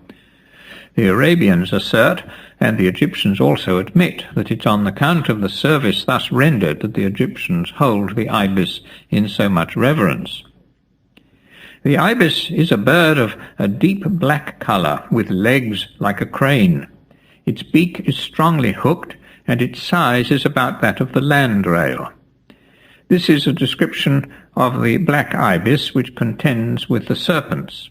The commoner sort, for there are two quite distinct species, has the head and the whole throat bare of feathers. Its general plumage is white, but the head and neck are jet black, as also are the tips of the wings and the extremity of the tail. In its beak and legs it resembles the other species. The winged serpent is shaped like the water snake. Its wings are not feathered, but resemble very closely those of the bat. And thus I conclude the subject of the sacred animals. With respect to the Egyptians themselves, it's to be remarked that those who live in the corn country, devoting themselves as they do far more than any other people in the world to the preservation of the memory of past actions, are the best skilled in history of any men that I've ever met. The following is the mode of life habitual to them. For 3 successive days in each month they purge the body by means of emetics and clysters, which is done out of a regard for their health, since they have a persuasion that every disease to which men are liable is occasioned by the substances whereon they feed. Apart from any such precautions, they are, I believe, next to the Libyans, the healthiest people in the world, an effect of their climate, in my opinion, which has no sudden changes. Diseases almost always attack men when they are exposed to a change, and never more than during changes of the weather. They live on bread made of spelt, which they form into loaves, called in their own tongue celestis. Their drink is a wine which they obtain from barley, as they have no vines in their country. Many kinds of fish they eat raw, either salted or dried in the sun. Quails also, and ducks and small birds they eat uncooked, merely first salting them. All other birds and fishes, excepting those which are set apart as sacred, are eaten either roasted or boiled. In social meetings among the rich, when the banquet is ended, a servant carries round to the several guests a coffin, in which there's a wooden image of a corpse, carved and painted to resemble nature as nearly as possible, about a cubit or 2 cubits in length. As he shows it to each guest in turn, the servant says, "Gaze here, and drink and be merry, for when you die, such will you be." The Egyptians adhere to their own national customs and adopt no foreign usages. Many of these customs are worthy of note. Among others, their song, the Linus, which is sung under various names, not only in Egypt but in Phoenicia, in Cyprus, and in other places, and which seems to be exactly the same as that in use among the Greeks, and by them called Linus. There were very many things in Egypt which filled me with astonishment, and this was one of them. Whence could the Egyptians have got the Linus? It appears to have been sung by them from the very earliest times. For the Linus in Egyptian is called Maneros, and they told me that Maneros was the only son of their first king, and that on his untimely death he was honoured by the Egyptians with these dirge-like strains, and in this way they got their first and only melody. There's another custom in which the Egyptians resemble a particular Greek people, namely the Lacedaemonians. Their young men, when they meet their elders in the streets, give way to them and step aside. And if an elder come in where young men are present, these latter rise from their seats. In a third point, they differ entirely from all the nations of Greece. Instead of speaking to each other when they meet in the streets, they make an obeisance, sinking the hand to the knee. They wear a linen tunic fringed about the legs and called calasiris. Over this they have a white woolen garment thrown on afterwards. Nothing of woolen, however, is taken into their temples or buried with them, as their religion forbids it. Here their practice resembles the rites called Orphic and Dionysiac, but which are in reality Egyptian and Pythagorean, for no one initiated in these mysteries can be buried in a woolen shroud, a religious reason being assigned for the observance. The Egyptians likewise discovered to which of the gods each month and day is sacred, and found out from the day of a man's birth what he will meet with in the course of his life, and how he will end his days, and what sort of man he will be, discoveries whereof the Greeks engaged in poetry have made a use. The Egyptians have also discovered more prognostics than all the rest of mankind besides. Whenever a prodigy takes place, they watch and record the result. Then, if anything similar ever happens again, they expect the same consequences. With respect to divination, they hold that it's a gift which no mortal possesses, but only certain of the gods. Thus they have an oracle of Heracles, one of Apollo, of Athena, of Artemis, of Ares, and of Zeus. Besides these, there's the oracle of Leto at Buto, which is held in much higher repute than any of the rest. The mode of delivering the oracles is not uniform, but varies at the different shrines. Medicine is practiced amongst them on a plan of separation. Each physician treats a single disorder and no more. Thus the country swarms with medical practitioners, some undertaking to cure diseases of the eye, others of the head, others again of the teeth, others of the intestines, and some of those which are not local. The following is the way in which they conduct their mournings and their funerals. On the death in any house of a man of consequence, forthwith the women of the family beplaster their heads, and sometimes even their faces, with mud, and then, leaving the body indoors, sally forth and wander through the city, with their dress fastened by a band, and their bosoms bare, beating themselves as they walk.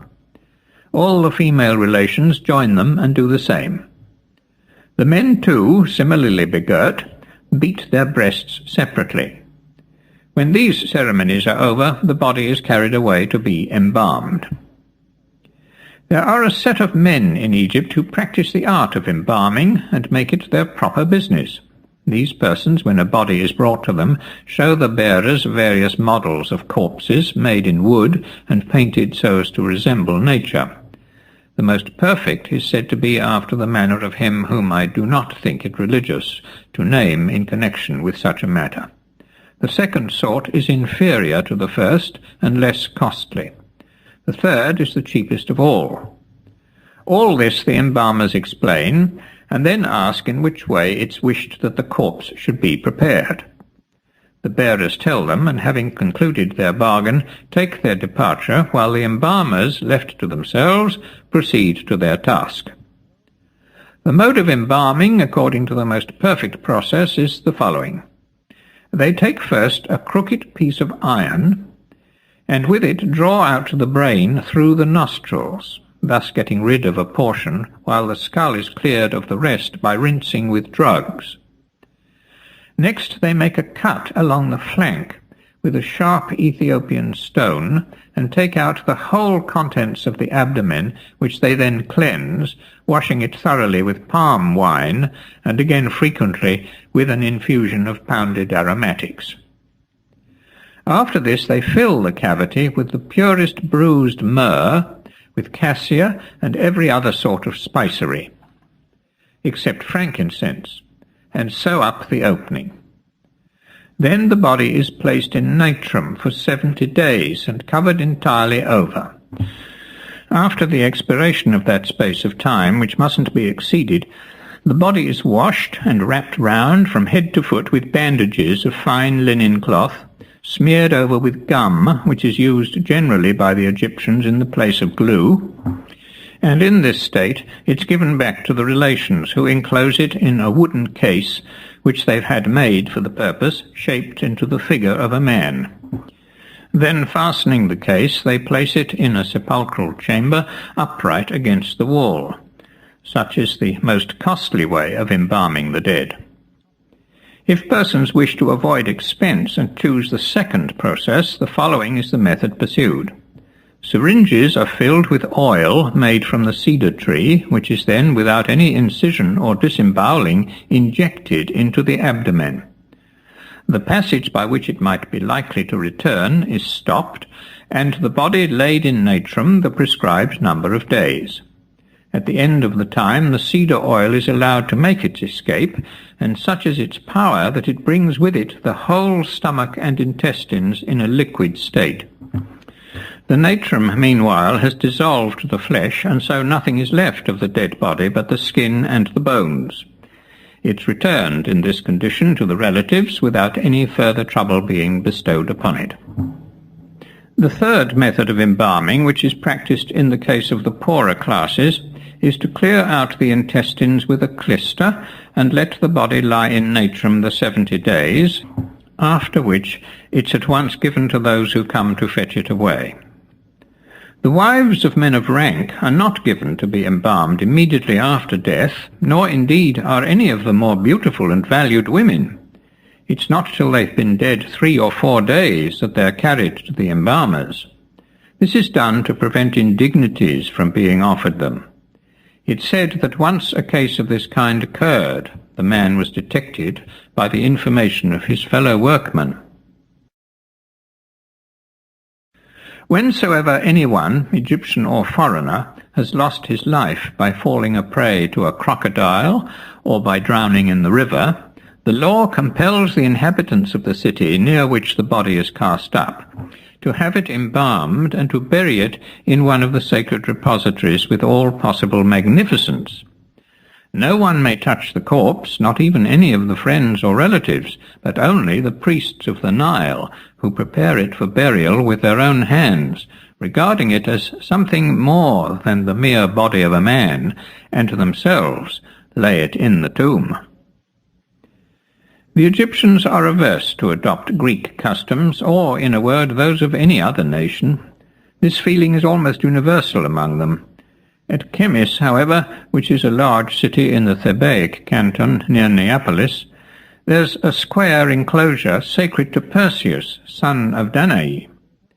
Palm trees grow all round the place, which has a stone gateway of an unusual size surmounted by 2 colossal statues, also in stone. Inside this precinct is a temple, and in the temple an image of Perseus. The people of Chemis say that Perseus often appears to them, sometimes within the sacred enclosure, sometimes in the open country. One of the sandals which he's worn is frequently found, 2 cubits in length, as they affirm, and then all Egypt flourishes greatly.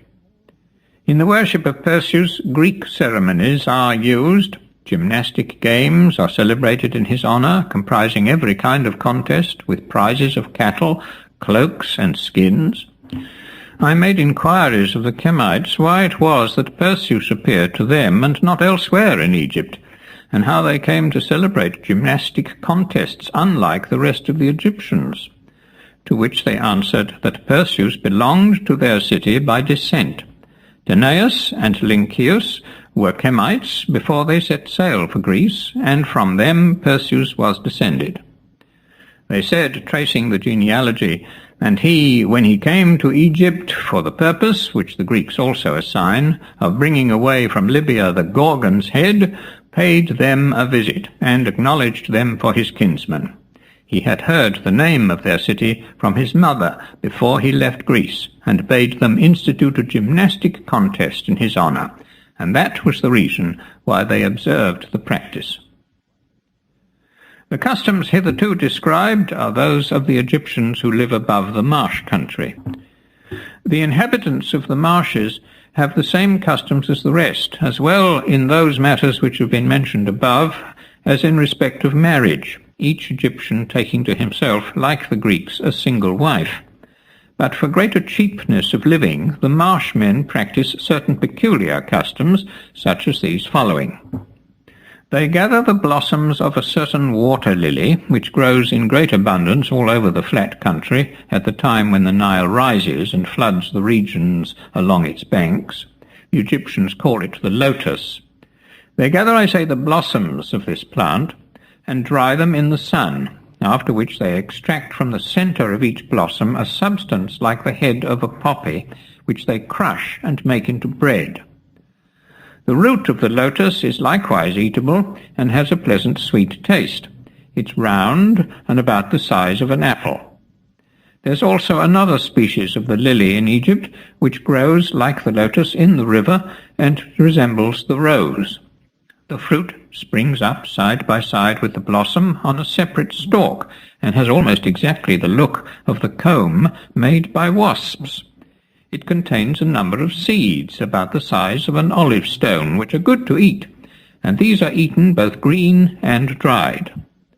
The bibulus, papyrus, which grows year after year in the marshes, they pull up, and cutting the plant in two, reserve the upper portion for other purposes, but take the lower, which is about a cubit long, and either eat it or else sell it. Such as wish to enjoy the bibulus in full perfection, bake it first in a closed vessel, heated to a glow. Some of these folk, however, live entirely on fish, which are gutted as soon as caught, and then hung up in the sun. When dry, they are used as food. Gregarious fish are not found in any numbers in the rivers. They frequent the lagoons, whence at the season of breeding they proceed in shoals towards the sea. The males lead the way and drop their milt as they go, while the females, following close behind, eagerly swallow it down. From this they conceive, and when, after passing some time in the sea, they begin to be in spawn, the whole shoal sets off on its return to its ancient haunts. Now, however, it's no longer the males, but the females who take the lead. They swim in front, in a body, and do exactly as the males did before, dropping, little by little, their grains of spawn as they go, while the males in the rear devour the grains, each one of which is a fish. A portion of the spawn escapes and is not swallowed by the males, and hence come the fishes which grow afterwards to maturity. When any of this sort of fish are taken on their passage to the sea, they are found to have the left side of the head scarred and bruised, while if taken on their return, the marks appear on the right. The reason is that as they swim down the Nile seaward, they keep close to the bank of the river upon their left, and returning again upstream, they still cling to the same side, hugging it and brushing against it constantly, to be sure that they miss not their road through the great force of the current.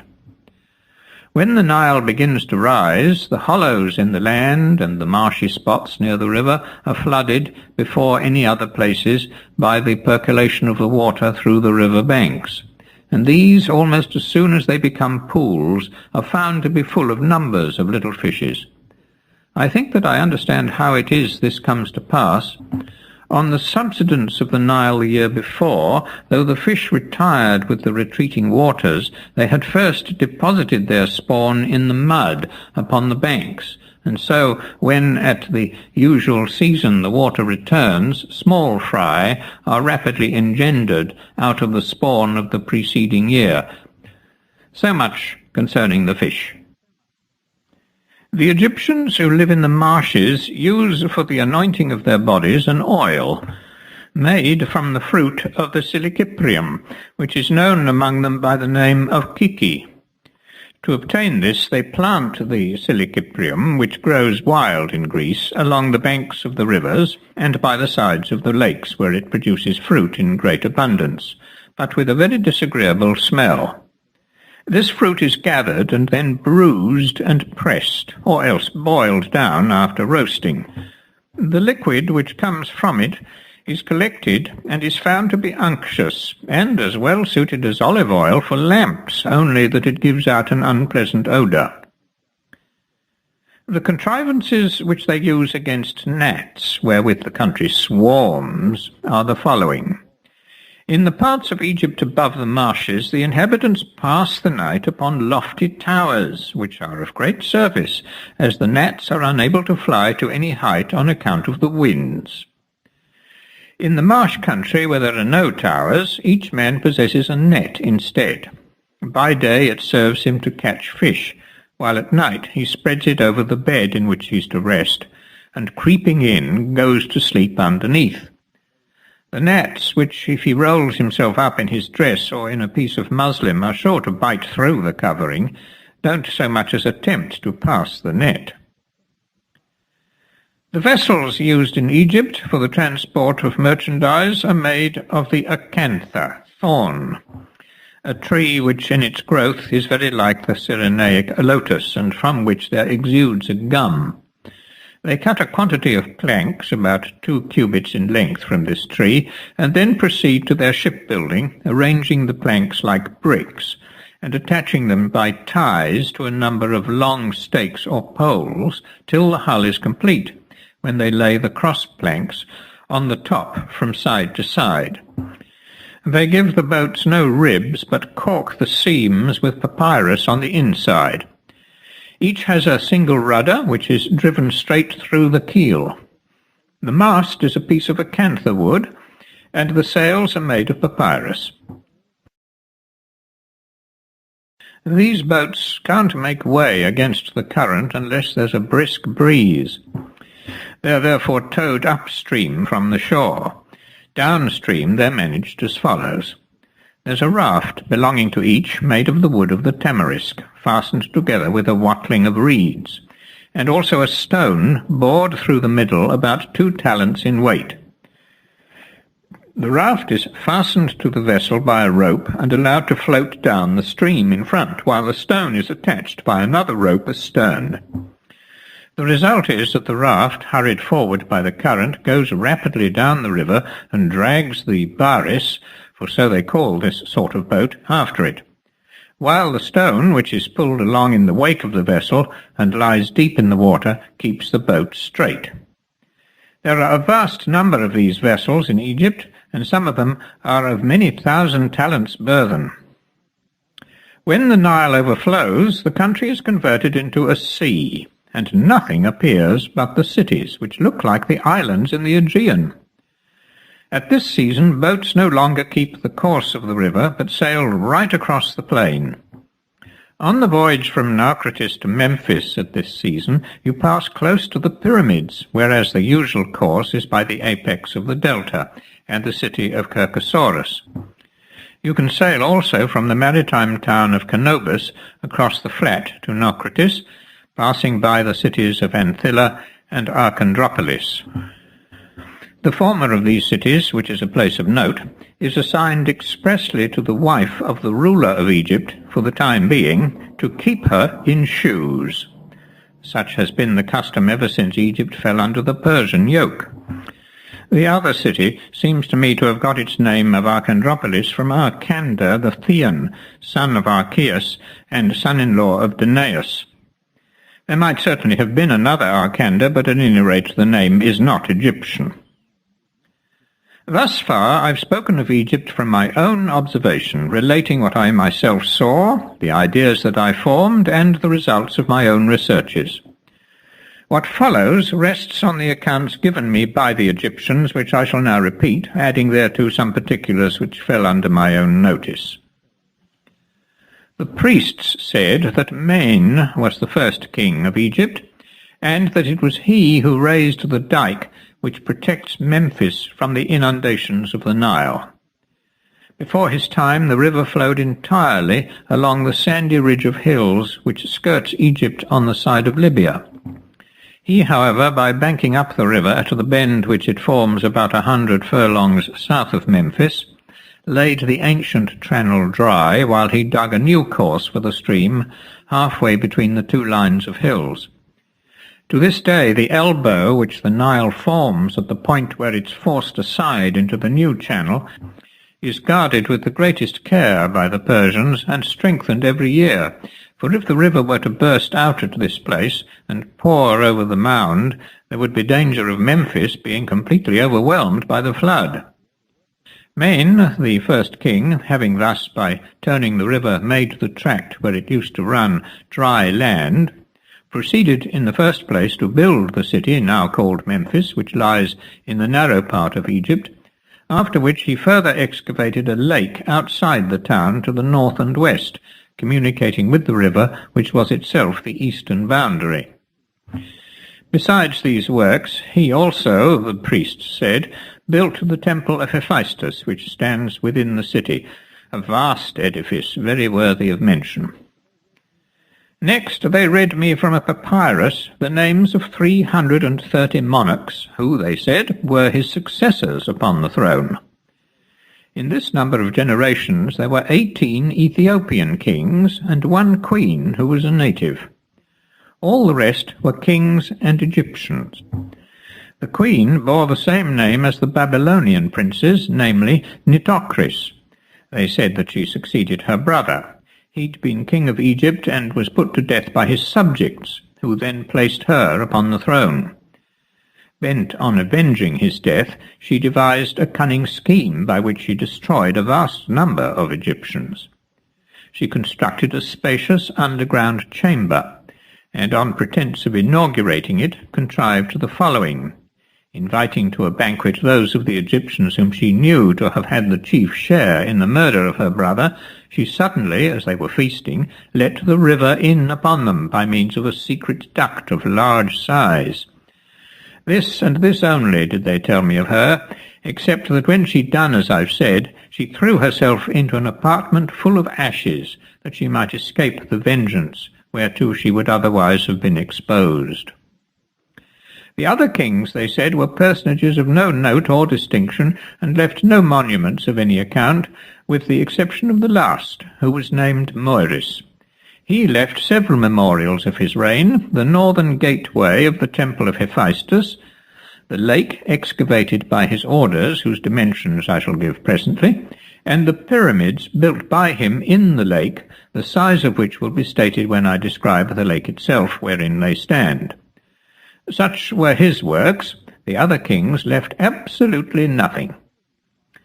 Passing over these monarchs, therefore, I shall speak of the king who reigned next, whose name was Sesostris. He, the priest said, first of all proceeded in a fleet of ships of war from the Arabian Gulf along the shores of the Erythraean Sea, subduing the nations as he went, until he finally reached a sea which could not be navigated by reason of the shoals. Hence he returned to Egypt, where, they told me, he collected a vast armament, and made a progress by land across the continent, conquering every people which fell in his way. In the countries where the natives withstood his attack and fought gallantly for their liberties, he erected pillars, on which he inscribed his own name and country, and how that he had here reduced the inhabitants to subjection by the might of his arms. Where, on the contrary, they submitted readily, and without a struggle, he inscribed on the pillars, in addition to these particulars, the female genitalia, to mark that they were a nation of women, that is, unwarlike and effeminate. In this he traversed the whole continent of Asia, whence he passed on into Europe, and made himself master of Scythia and of Thrace, beyond which countries I don't think that his army extended its march. For thus far the pillars which he erected are still visible, but in the remoter regions they are no longer found. Returning to Egypt from Thrace, he came on his way to the banks of the river Phasis.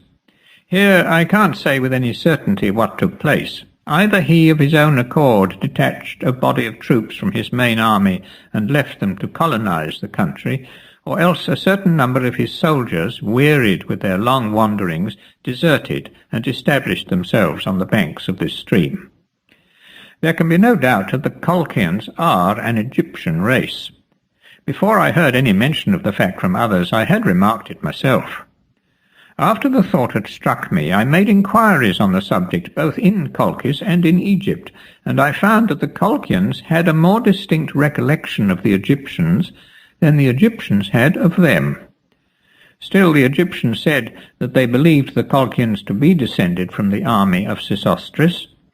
My own conjectures were founded first on the fact that they are black-skinned and have woolly hair, which certainly amounts to but little, since several other nations are so too, but further and more especially on the circumstance that the Colchians, the Egyptians, and the Ethiopians are the only nations who have practiced circumcision from the earliest times.